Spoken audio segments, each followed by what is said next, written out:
ঐতিহাসিক অসম আন্দোলনৰ সফল পৰিণতিৰ পিছত অসমৰ সুৰক্ষিত ভৱিষ্যতৰ কাৰণে আৰু অসমৰ জাতীয় জীৱনক শক্তিশালীভাৱে আগুৱাই নিবৰ কাৰণে অসমৰ জনগণে এক ৰাজনৈতিক অভ্যুত্থানৰ জৰিয়তে গোলাঘাটত 1985 চনৰ 14 অক্টোবৰত অসম গণ পৰিষদ দলৰ জন্ম দিছিল। বহু ঘাট প্ৰতিঘাত পোৱা নোপোৱা খং খুব বেদনা হতাশাৰ মাজেৰে দলটোৱে যোৱা 41টা বছৰ অতিক্ৰম কৰিছে। দলটো সেই সময়ছোৱাত বহু লোকৰ অৱদানেৰে সমৃদ্ধ হৈছে আৰু বহু লোকৰ অপবাদেৰে দলটো ধিক্কাৰৰ সন্মুখীন হৈছে। সেই যি কি নহওক, পোৱা নোপোৱা খং খুব বেদনা আছে, প্ৰাপ্তি অপ্ৰাপ্তি সকলো আছে। তাৰ মাজেৰে অসমৰ আকাশত, অসমৰ নীলিম আকাশত অসম গণ পৰিষদৰ ৰঙীন পতাকাখন যিসকলে যোৱা সময়ছোৱাত উৰুৱাই ৰাখিছে, সেই সকলোকে মই দলৰ প্ৰতিজন কৰ্মকৰ্তা অসমবাসী ৰাইজক আজিৰ ক্ষণত মই শ্ৰদ্ধা জনাইছোঁ আৰু কৃতজ্ঞতা জ্ঞাপন কৰিছোঁ। আৰু একে সময়তে আজি ৰাজ্যজুৰি অসম গণ পৰিষদ দলৰ 41সংখ্যক প্ৰতিষ্ঠা দিৱস আমাৰ উদযাপন কৰা হৈছে। প্ৰতিষ্ঠা দিৱস বৰ্ণাঢ্য কাৰ্যসূচীৰে গুৱাহাটীত কেন্দ্ৰীয়ভাৱে হোৱাৰ কথা আছিল, কিন্তু জুবিন গাৰ্গৰ মহাপ্ৰয়াণৰ কাৰণে সেই সিদ্ধান্ত বাতিল কৰি আমি সমষ্টিয়ে জিলাই এই দিৱস এতিয়া উদযাপন কৰিছোঁ। আজি ডিব্ৰুগড় জিলাৰ, তিনিচুকীয়া জিলাৰ সকলো বিধানসভা সমষ্টিতে এই দিৱস উদযাপন কৰা হৈছে। আৰু আমি চাবুৱা লাহোৱাল বিধানসভা সমষ্টি সমিতিয়ে দলৰ মুখ্য কাৰ্যালয় প্ৰাংগণত দিনজোৰা কাৰ্যসূচী এই দিৱস আমি পুৱাৰ পৰা আৰম্ভ কৰিছোঁ। ৰাতিপুৱা 7 বজাত চাবুৱা লাহোৱাল বিধানসভা সমষ্টিৰ 210টা ভোটগ্ৰহণ কেন্দ্ৰত আমাৰ বুথ সমিতিবিলাকে ৰাজহুৱাভাৱে আজি দলীয় পতাকা উত্তোলন কৰিছে। তাৰপিছতে পুৱা 9:30 বজাত চাবুৱাস্থিত কাৰ্যালয়ত দলৰ 41খন পতাকা আমাৰ দলৰ জ্যেষ্ঠ বিষয়ববীয়া, আঞ্চলিক সমিতিৰ সভাপতিসকলে, দলৰ জ্যেষ্ঠ বিষয়ববীয়াসকলে উত্তোলন কৰিছে। তাৰপিছতে অসম আন্দোলনৰ শ্বহীদসকলক সুঁৱৰি 60গৰাকী শ্বহীদক সুঁৱৰি চৰিত্ৰপণ কাৰ্যসূচী গ্ৰহণ কৰা হৈছে। অসম গণ পৰিষদ দলক যোৱা সময়ত যিসকলে সমৃদ্ধ কৰিলে, যোৱা সময়ছোৱাত দলটোৰ বিভিন্ন দায়িত্বত থাকি আজি তেওঁলোক আমাৰ মাজত নাই, বা দলটোক যিধৰণে বিভিন্ন লোকে বিভিন্ন সময়ত সহায় কৰিছে, যিসকলে আজি আমাৰ মাজত নাই, যিসকল মহাপ্ৰয়াণ হৈছে, সেই সকলোকে সুঁৱৰি আজি সতীৰ্থ সুঁৱৰ নামৰ এটা কাৰ্যসূচী গ্ৰহণ কৰা হৈছিলে। অন্যহাতে যোৱা 19 ছেপ্টেম্বৰত জুবিন গাৰ্গৰ মহাপ্ৰয়াণ হ'ল, আৰু জুবিন গাৰ্গৰ মহাপ্ৰয়াণৰ পিছত গোটেই অসমখনে যেন ক'ৰবাত স্তব্ধ হৈ ৰৈছে। আজি আমাৰ অসম গণ পৰিষদ দলৰ চাবুৱা লাহোৱাল সমষ্টি সমিতি আজি জুবিন গাৰ্গক এই ক্ষণত শ্ৰদ্ধাঞ্জলি জনাবৰ ব্যৱস্থা কৰিছে। আৰু জুবিন গাৰ্গৰ মহাপ্ৰয়াণৰ পিছত অসমত যোৱা দিনকেইটাত যিটো পৰিস্থিতিৰ বাতাবৰণ সৃষ্টি হৈছে বা যিটো পৰিৱেশ গঢ় লৈছে, সেই পৰিৱেশটোৱে আমাক নতুন অসমৰ এটা সোণালী ভৱিষ্যতৰ ইংগিত দিছে, যে অসমখন কেতিয়াও বিভিন্ন জাতি জনগোষ্ঠী ধৰ্মৰ মাজত বিভাজিত নহয়। এই অসমত বাস কৰা সকলো জাতি, সকলো জনগোষ্ঠী, সকলো ধৰ্মৰ মানুহে ঐক্যবদ্ধভাৱে বাস কৰা এখন অসম।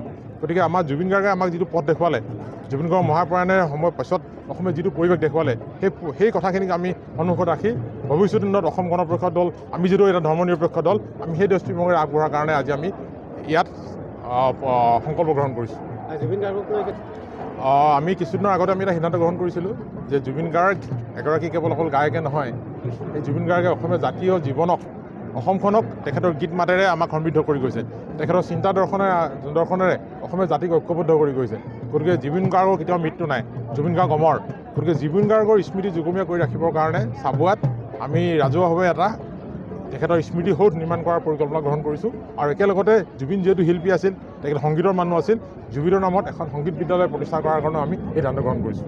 অসম গণ পৰিষদ দলৰ কেন্দ্ৰীয় সমিতিৰ নিৰ্দেশমতে আমি আজি 41সংখ্যক প্ৰতিষ্ঠা দিৱস চাবুৱা লাহোৱাল সমষ্টি মুখ্য কাৰ্যালয় প্ৰাংগণত অনুষ্ঠিত কৰিছোঁ।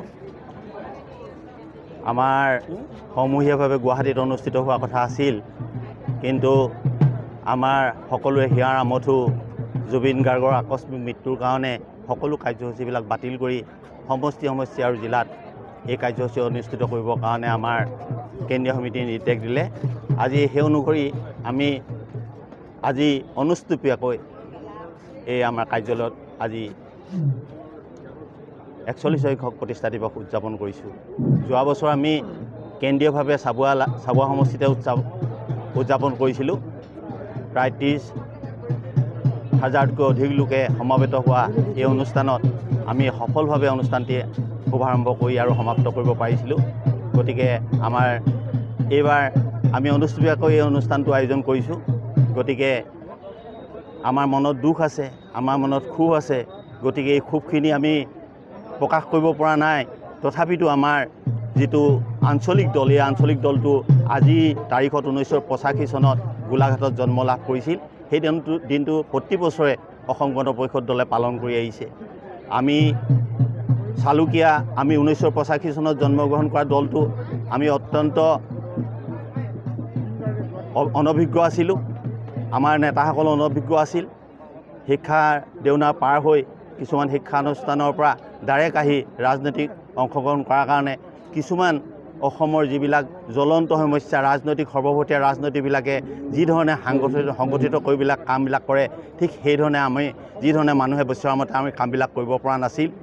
তাৰ কাৰণে আমি 1985 চনত চৰকাৰ গঠন কৰা 1994 চনত চৰকাৰ গঠন কৰাৰ পিছত আমি বহু বছৰ আমি অসম গণ পৰিষদ দলে চৰকাৰ গঠন কৰাৰ পৰা বিৰত আছিলোঁ। আমাৰ অৱস্থা একেবাৰে শোচনীয় হৈ আহিছিল। অতুল বৰাৰ নেতৃত্বত পুনৰ অসম গণ পৰিষদ দল ঠন ধৰি উঠিছে।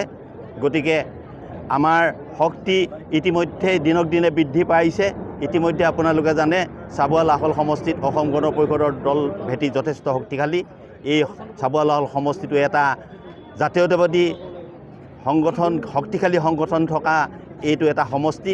গতিকে আমি আজি এই শক্তিশালী সমষ্টিটোৰ পৰাই আমাৰ মাননীয় বিধায়ক মহোদয় পুনাকৰণ বৰুৱাৰ নেতৃত্বত চলাই এই শক্তিশালী নেতৃত্বৰ বাবে তেখেতক আমি চাবুৱা লাহোল সমষ্টিৰ পৰা আমি সকলোলৈ ৰাইজলৈ আজি এই 41 সংখ্যক প্ৰতিষ্ঠা দিৱসক শুভেচ্ছা জ্ঞাপন কৰিছোঁ।